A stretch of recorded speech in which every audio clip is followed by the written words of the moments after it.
भगवानगडाचे महंत नामदेव शास्त्रींनी धनंजय मुंडेंची पाठराखण केली आहे। धनंजय मुंडेंवर होत असलेल्या आरोपांवर महंत नामदेव शास्त्री यांनी प्रतिक्रिया दिली आहे। धनंजय मुंडेंच्या पाठीमागे भगवानगड ठामपणे उभा आहे। तसंच धनंजय मुंडेंचा बीड प्रकरणात संबंध नसल्याचंही त्यांनी म्हटलंय। धनंजय मुंडे काल रात्रीपासून भगवानगडावर मुक्कामी आहेत। मला अजूनही मीडियाला एक विचारावंसं वाटतं की ज्या लोकांनी हे प्रकरण केलं, निगरून हत्या केली, त्यांची मानसिकता का बिघडली ही मीडियाने का नाही दाखवलं?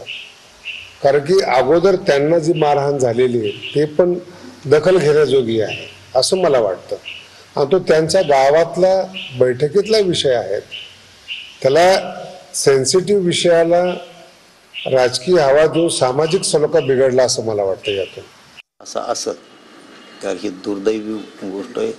ही भयंकर मोठा विषय, मग खूप मोठा विषय मग घेऊ आणि असे शब्द उद्गार जर बाबाजींकडून गेले असतील तर ही राज्याची खूप मोठी हानी आहे, खूप मोठी हानी आहे। आणि